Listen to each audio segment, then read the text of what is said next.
പ്രിയമുള്ള പ്രേക്ഷകരെ നമസ്തേ. നാം ഇവിടെ ചർച്ച ചെയ്യുന്നത് ജ്യോതിഷത്തിലെ ഭൗതിക സുഖങ്ങളുടെ പൂർണ്ണത ഉള്ള ഗ്രഹം ശുക്രൻ, അസുരാചാര്യൻ. ആ ശുക്രൻ സ്വക്ഷേത്രമായ ഇടവത്തിൽ നിന്നും തൻ്റെ സുഹൃക്ഷേത്രമായ മിഥുനത്തിലേക്ക് സഞ്ചരിക്കുകയാണ്. ഈ സഞ്ചാര പഥം കേവലം 26 ദിനങ്ങൾ മാത്രമാണ്. സ്വാഭാവികമായും ശുക്രൻ രാശിചാരം ഒരു രാശിയിൽ നിന്ന് മറ്റു രാശിയിലേക്ക് സഞ്ചരിക്കുന്നത് 1 മാസം 45 ദിവസമൊക്കെയാണ്. ഇവിടെ 26 ദിവസം കൊണ്ടാണ് ശുക്രൻ മിഥുനത്തിലേക്ക് പ്രവേശിക്കുന്നത്. ഈ ശുക്രൻ്റെ മിഥുന രാശിയിലേക്കുള്ള പ്രവേശനം എപ്രകാരം ഓരോ രാശിക്കാർക്കും മേടം മുതൽ മീനം വരെയുള്ള 12 രാശിക്കാർക്കും ശുഭാശുഭ ഫലങ്ങളെ പ്രദാനം ചെയ്യുന്ന വിഷയമാണ് ഡോക്ടർ മഹാരാജ് നിങ്ങളുമായി ചർച്ച ചെയ്യുന്നത്. ഞാൻ സൂചിപ്പിച്ചു, ഭൗതിക സുഖത്തിൻ്റെ പൂർണ്ണതയുള്ള ഗ്രഹം ശുക്രൻ മാത്രമേ ഉള്ളൂ. ആഡംബരങ്ങൾ, സുഖഭോഗങ്ങൾ, വാഹനങ്ങൾ, നല്ല വസ്ത്രങ്ങൾ, സ്ത്രീ, ഗേൾ ഫ്രണ്ട്സ്, ഭൗതിക സുഖം, സെക്സ്, ഇതൊക്കെ ശുക്രൻ്റെ കാരകധർമ്മങ്ങളാണ്. പാട്ട്, സംഗീതം, തൗരിത്രികം, സംഗീത ഉപകരണങ്ങൾ, അപ്രകാരം എക്സ്പ്രസീവായ ഏത് വസ്തുക്കളും, വാങ്ങലും കൊടുക്കലും വ്യാപാരവും, ഗാംബ്ലിംഗ്, ക്രയവിക്രയ കുശലഹ എന്നൊരു ഫലം തന്നെ ശുക്രന് പറഞ്ഞിരിക്കുന്നു. അപ്രകാരം ഭൗതിക സുഖത്തിൻ്റെ പൂർണ്ണതയുള്ള ഗ്രഹമാകുന്നു ശുക്രൻ. ഈ ശുക്രൻ ഇനി മേടം മുതൽ മീനം വരെയുള്ള 12 രാശിക്കാർക്ക് എപ്രകാരമാണ് ശുഭാശുഭ ഫലങ്ങളെ പ്രദാനം ചെയ്യുന്നതെന്ന വിഷയമാണ് നിങ്ങളുമായി നാം ചർച്ച ചെയ്യുന്നത്. ഇവിടെ ശുക്രൻ മിഥുന രാശിയിലേക്ക് പ്രവേശിക്കുന്നത് 1200 കർക്കടക മാസം 10-ാം തീയതിയാണ്. അതായത് 2025 ജൂലൈ മാസം 26-ാം തീയതി. ജൂലൈ 26-ാം തീയതി കാലത്ത് 9 മണിക്കാണ് ശുക്രൻ മിഥുന രാശിയിലേക്ക് പ്രവേശിക്കുന്നത്. അവിടെ നിന്നും 26 ദിനങ്ങൾ മിഥുന രാശിയിലാണ്. പലപ്പോഴും മിഥുനത്തിൽ ശുക്രൻ്റെ ആശ്രയഫലം വളരെ നല്ലതാണ്. നൃപകൃത്യകരഃ അർത്ഥവാൻ കലാവിത് മിഥുനേ. മിഥുനത്തിൽ ശുക്രൻ നിൽക്കുമ്പോൾ നൃപകൃത്യകരഃ, രാജാവിൻ്റെ പല കർമ്മങ്ങളും ചെയ്യുമെന്ന് പറഞ്ഞിരിക്കുന്നു. സാമ്പത്തികമായി അദ്ദേഹത്തിന് വളരെയധികം നന്മകൾ പ്രദാനം ചെയ്യുന്നെന്ന് പറയുന്നു. കലാവിത്, കലയെ അറിയും.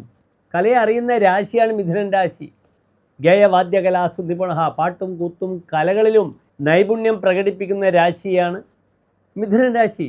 അവിടെ ശുക്രൻ പ്രവേശിക്കുമ്പോൾ ധാരാളം നന്മകൾ വിഷ്വൽ മീഡിയ ആയി ബന്ധപ്പെടുന്ന വിഷയങ്ങളിൽ ഒരു വ്യക്തിക്ക് പ്രദാനം ചെയ്യുന്നു. അതിനാൽ പാട്ടുകാർ, കലാകാരന്മാർ, ഗായകർ, നർത്തകർ, ഇവർക്കൊക്കെ തന്നെ സ്റ്റേജ് ആങ്കറിങ് ചെയ്യുന്ന വിഭാഗങ്ങൾക്കൊക്കെ തന്നെ ഈ ശുക്രൻ വളരെയധികം നന്മകൾ ചെയ്യും.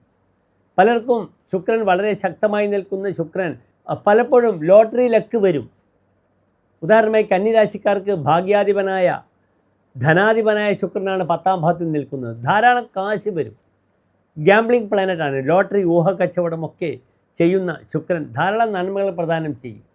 അതിനാൽ വളരെ സൂക്ഷിച്ച ഓരോ രാശിക്കാരുടെയും ഫലം നാം പറയും, നിങ്ങൾ ശ്രദ്ധിക്കുക.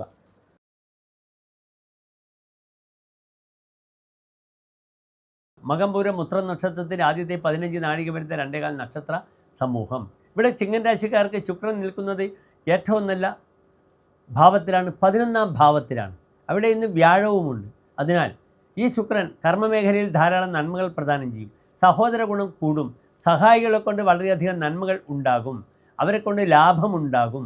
അപ്രകാരം തന്നെ ശുക്രൻ, കർമാധിപനായ ശുക്രൻ 5-ാം ഭാവത്തിലേക്കാണ് വ്യാഴത്തോടുകൂടെ നോക്കുന്നത്. ഇവിടെ സന്താന വിഷയം, നല്ല മക്കളുണ്ടാവുക, അതിനേറ്റവും അനുകൂലമായ സമയമാണ്. മക്കളുടെ ഉപരിപഠനം, അവർക്ക് വേണ്ട സ്കോളർഷിപ്പ്, അവരുടെ വിദ്യാഭ്യാസ ഭാവി, ഇതൊക്കെ 26 ദിവസത്തിനിടയിൽ ചിട്ടപ്പെടുത്താൻ ചിങ്ങൻ രാശിക്കാർക്ക് ഏറ്റവും അനുകൂലമായ സമയമാണ്. അതിനുവേണ്ടി യത്നിക്കണം ചിങ്ങം രാശിക്കാർ. അതുമാത്രമല്ല, കർമ്മമേഖലയിൽ തനിക്ക് ധാരാളം അപ്രീസിയേഷൻ ലഭിക്കും. സലാഭഹ എന്നാണ് ഹോരാചാര്യർ പറഞ്ഞിരിക്കുന്നത്. 11-ാം ഭാവത്തിൽ ഗുരുവും ശുക്രനും ഒക്കെ നിൽക്കുമ്പോൾ സലാഭ, ലാഭേന സഹ വർത്തതേ ഇതി സലാഭ, നല്ല ലാഭത്തോടു കൂടിയിരിക്കും. അതിനാൽ പല കർമ്മമേഖലകളിലും നല്ല ആദായം ലഭിക്കുക. ഗാംബ്ലേഴ്സിന് വളരെ നല്ലതാണ്. ലോട്ടറി ബിസിനസ്സുകാർക്ക് നല്ലതാണ്. അവർക്ക് നല്ല ലക്കി ഡ്രോയൊക്കെ ലഭിക്കാൻ ഈ സമയം വളരെ ഉപകരിക്കും. വിദേശത്ത് യാത്ര ചെയ്യുന്നവർ എയർപോർട്ടിൽ ഉണ്ടാകുന്ന പല ലോട്ടറി ടിക്കറ്റുകളിലൂടെ ഭാഗ്യം പരീക്ഷിക്കാൻ വളരെ അനുകൂലമാണ് ചിങ്ങൻ രാശിക്കാർക്ക് ഈ 26 ദിനക്കാലം. ഇവിടെ 11-ാം ഭാവത്തിൽ ശുക്രൻ നിൽക്കുമ്പോൾ 11-ാം ഭാവം ആരാകുന്നു? തൻ്റെ മക്കളുടെ മക്കളാണ്. അതിനാൽ പ്രായമുള്ള രക്ഷിതാക്കൾക്ക് തൻ്റെ മക്കൾക്ക് സന്താനങ്ങളെ ലഭിക്കുവാനുള്ള ഭാഗ്യവും ലഭിക്കുന്നു. എപ്പോഴും ഗണപതിക്ക് വെള്ളിയാഴ്ച ഒരു നാളികേരം അടിക്കുക. ഈ 12 രാശിക്കാരിലും ഏറ്റവും നല്ല ഫലം ഒന്ന് ലഭിക്കുക ചിങ്ങൻ രാശിക്കാർക്കാണ്. ചാരവശാൽ ശുക്രൻ്റെ ഈ 26 ദിവസത്തെ സഞ്ചാരം മിഥുനം രാശിയിൽ. അപ്രകാരം പുതിയ ദൗത്യങ്ങൾ ഏറ്റെടുക്കാം. നല്ല ഉദ്യോഗസ്ഥനാണെന്ന് പേര് ലഭിക്കുക. അതിലൂടെ തനിക്ക് പ്രമോഷൻ, മറ്റ് സാഹചര്യങ്ങൾ ഒക്കെ തന്നെ പ്രദാനം ചെയ്യപ്പെടും ഈ ശുക്രൻ്റെ ചാരവശാലുള്ള 26 ദിനക്കാലം. ചമത്കാര ചിന്താമണിയിൽ വളരെ മനോഹരമായാണ് പറഞ്ഞിരിക്കുന്നത് 11ലെ ശുക്രൻ്റെ ഫലം. ഭൃഗുർ ലാഭകോ ലാഭതോ യസ്യ ലഗ്നാൽ സ്വരൂപം മഹീപം ച കുര്യാച്ച സമ്യക്. 11ൽ ലാഭസ്ഥാനത്ത് ശുക്രൻ നിൽക്കുമ്പോൾ എല്ലാ ലാഭവും ഒരു വ്യക്തിക്ക് ലഭിക്കുന്നു. സ്വരൂപം, അദ്ദേഹത്തിന് നല്ല രൂപമുണ്ടാകുന്നു. തൻ്റെ പേഴ്സണാലിറ്റി വർദ്ധിപ്പിക്കുവാൻ കഴിയുന്നു. മഹീപം ച കുര്യാച്ച്. മഹീപം എന്ന വാക്കിന് രാജതുല്യമായ പദവി ലഭിക്കുമെന്നാണ് അർത്ഥം പറഞ്ഞിരിക്കുന്നത്. ലസൽ കീർത്തി സത്യാനുരാഗ്യം ഗുണാഢ്യം മഹായോഗം ഐശ്വര്യ യുക്തം സുശീലം. നല്ല ശീലത്തോടു കൂടിയിരിക്കുന്ന ആളാകുന്നു. നല്ല കീർത്തിയും പേരും പ്രശസ്തിയും ഇദ്ദേഹത്തിന് ലഭിക്കുന്നു. തൻ്റെ ഗുണങ്ങളാൽ താൻ ആഢ്യനാകുന്നു, ധനികനാകുന്നു.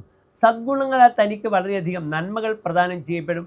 അത് സാമ്പത്തികമായ ഔന്നത്യത്തിലേക്കും ഒരു വ്യക്തിയെ നയിക്കുന്നു. മഹായോഗം ഐശ്വര്യം. നല്ല യോഗങ്ങൾ ഉണ്ടാകുന്നു, ഐശ്വര്യവും ഉണ്ടാകുന്നു. അതിനാൽ ഈ 11ാം ഭാവത്തിലെ ശുക്രൻ്റെ യോഗം ഏറ്റവും അധികം ഫലത്തെ പ്രദാനം ചെയ്യുക ചിങ്ങം രാശിക്കാർക്കാണ്. നന്നായി പ്രാർത്ഥിക്കുക. എല്ലാം അനുകൂലമായി വരട്ടെ. നിങ്ങളുടെ മക്കളുടെ നന്മകളാവട്ടെ ഈ 26 ദിവസക്കാലം ചിങ്ങൻ രാശിക്കാരെ മുന്നോട്ട് നയിക്കേണ്ടത്. നമസ്തേ.